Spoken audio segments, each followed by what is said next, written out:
హీరామండి అనే పేరు ఈ మధ్య వినే ఉంటారు. కానీ ఆ ప్రాంతానికి సంబంధించిన పూర్తి వివరాలు తెలుసా? ఒకప్పుడు రాచరికంలో ఓ వెలుగు వెలిగిన మహిళలు ఇప్పుడు ఎందుకు ఒళ్ళమ్ముకొని బతుకుతున్నారు? రెడ్ లైట్ ఏరియా అని అంతా అనుకుంటున్న హీరామండి రియల్ స్టోరీలో ఎన్ని ట్విస్టులున్నాయో ఎరికేనా? స్వాతంత్ర్య పోరాటంలో సైతం పాల్గొన్న తవాయిఫ్‌లు ఇప్పుడు ఎందుకు దీనస్థితిలో రోజులు గడుపుతున్నారు? ఇండిపెండెన్స్ వచ్చాక కేంద్ర, రాష్ట్ర ప్రభుత్వాలు హీరామండిని పట్టించుకోకపోవడానికి గల కారణాలేంటి? ఈ ప్రశ్నలకు సమాధానాలను తెలుసుకోబోయే ముందు ఇలాంటి మరిన్ని వీడియోలు చూసేందుకు సోషల్ పోస్ట్ టీవీని సబ్స్క్రైబ్ చేసుకోండి ఫ్రెండ్స్. అలాగే హీరామండి అనే పేరును మీరు ఎక్కడ విన్నారు? ఆప్షన్ ఏ వెబ్ సిరీస్‌లో, ఆప్షన్ బి సోషల్ మీడియాలో. మీ ఆన్సర్‌ని వెంటనే కామెంట్ సెక్షన్‌లో టైప్ చేయగలరు. ఈ వీడియో మీకు తప్పకుండా నచ్చుతుందని ఆశిస్తున్నాను. అందువల్ల మొదటి నుంచి చివరి దాకా మొత్తం చూడాలని చిన్న రిక్వెస్ట్. వీడియో గనుక మీకు నచ్చితే లైక్ అండ్ షేర్ చేయడం మర్చిపోకండి మిత్రమా. ఇక వీడియోలోకి వెళ్దామా? నెట్‌ఫ్లిక్స్‌లో వచ్చిన 'హీరామండి' అనే వెబ్ సిరీస్ వల్ల ఇప్పుడు ఈ ప్రాంతం పేరు అందరి నోళ్లలో నానుతోంది. రెగ్యులర్ మీడియా, సోషల్ మీడియా ఈ ఏరియాపై స్పెషల్ ఫోకస్ పెట్టాయి.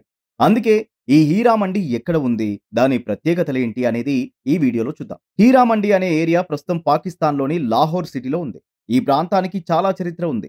16వ శతాబ్దం నుంచి ఈ ఏరియా తన ఉనికిని చాటుకుంటోంది. మొఘలులు పరిపాలించిన కాలంలో చుట్టుపక్కల దేశాల నుంచి కొంతమంది సంగీతకారులను, కళాకారులను, నృత్యకారులను ఇక్కడికి తెచ్చుకున్నారు. ఇందులో పాటలు పాడుతూ డాన్స్ చేసే వాళ్ళను తవైఫ్‌లు అని పిలిచేవారు. అప్పట్లో పాకిస్తాన్‌లోనే కాకుండా మన దేశంలో కూడా ఇలాంటి చీర్ గర్ల్స్ ఉండేవారు. కాకపోతే మన దగ్గర ఉండే తవైఫ్‌ల మాదిరి ఉల్లాసీనులు కాస్త డిగ్నిటీ మెయింటైన్ చేసేవాళ్ళు. అయితే పాకిస్తాన్‌లో ఉండే తవైఫ్‌లు చిన్నప్పటి నుంచే బహుముఖ కళల్లో శిక్షణ పొంది నిష్ణాతులయ్యేవారు. తర్వాత తవైఫ్‌లుగా మారిపోయి రాజుల దగ్గర ఎంటర్‌టైన్‌మెంట్ ప్రోగ్రామ్స్ నిర్వహిస్తూ వాళ్ళను ఉత్సాహపరుస్తూ ఉండేవారు. రాజుల ఇళ్లలో జరిగే ఫంక్షన్‌లలో కూడా తవైఫ్‌లే పెర్ఫార్మన్స్ ఇచ్చేవారు. యువరాజులు అన్ని రకాల ట్రైనింగ్‌లను తవైఫ్‌ల దగ్గరే తీసుకునేవారు. రాయల్ అండ్ రిచ్ ఫ్యామిలీస్‌లో కల్చరల్ యాక్టివిటీస్ బాధ్యత తవైఫ్‌లదే.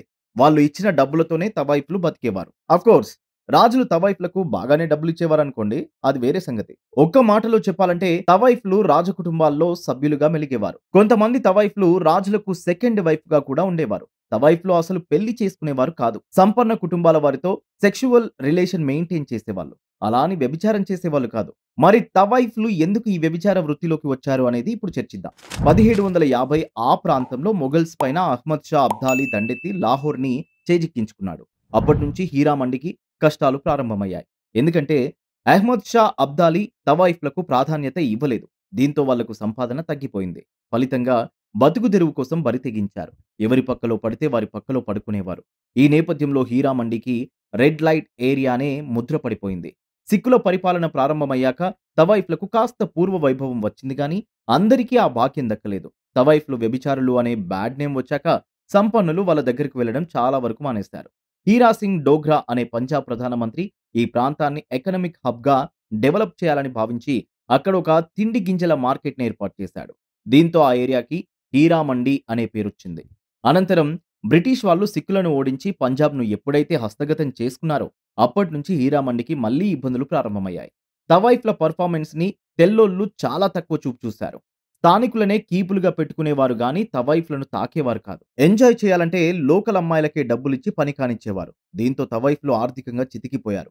ఆ కోపంతో వాళ్ళు బ్రిటిష్ వాళ్లకు వ్యతిరేకమయ్యారు. అదే సమయంలో మన సిపాయిల పట్ల సానుకూలంగా వ్యవహరించేవారు.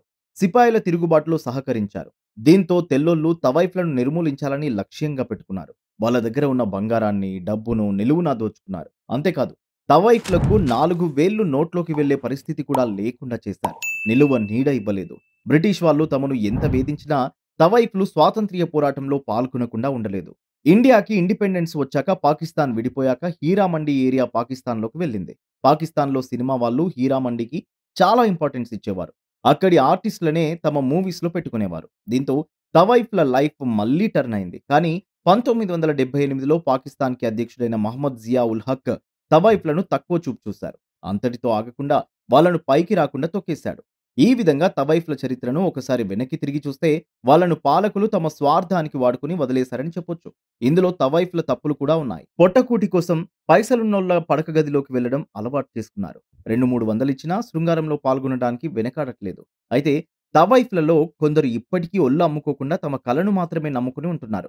వర్తమానం బాగా లేకపోయినా భవిష్యత్తు బాగుంటుందనే ఆశావహ దృక్పథం కనబరుస్తున్నారు.